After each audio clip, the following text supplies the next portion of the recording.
Hello and welcome to my channel. It's Dr. Left Hand Thread here from the Doctor's Surgery, and I'm doing a bit of revamping in the Doctor's Surgery. About 6 months ago, I got this building that I affectionately refer to as the Doctor's Surgery, and as you see, it's a bit shambolic at the minute. I have parts, reconditioned parts and all sorts of things, and old parts on there. I have a few items there that are to repair, a few items there to repair, a few items that don't need repaired, and I have a shelf full of stuff that's just been lumped on there. I started off this Doctor's Surgery and I got a good bench built, and I got a good base here with some of my equipment, some heaters, DC power supply, Dremel, a charger, some stealth mounted stuff, and some general tools that I can reach for on the bench, and it works fairly well.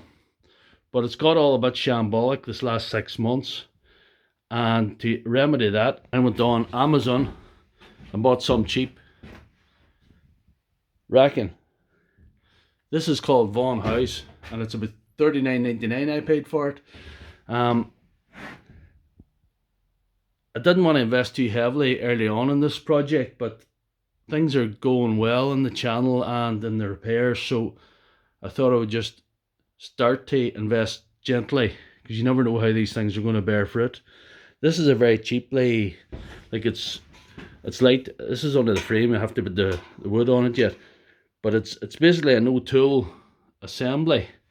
What you do is you clip the little tabs on, and it's very light. It wouldn't do for engine parts or anything heavy, but the kind of stuff I have, like a 3-eye shelf for tools or parts, it's ideal for me.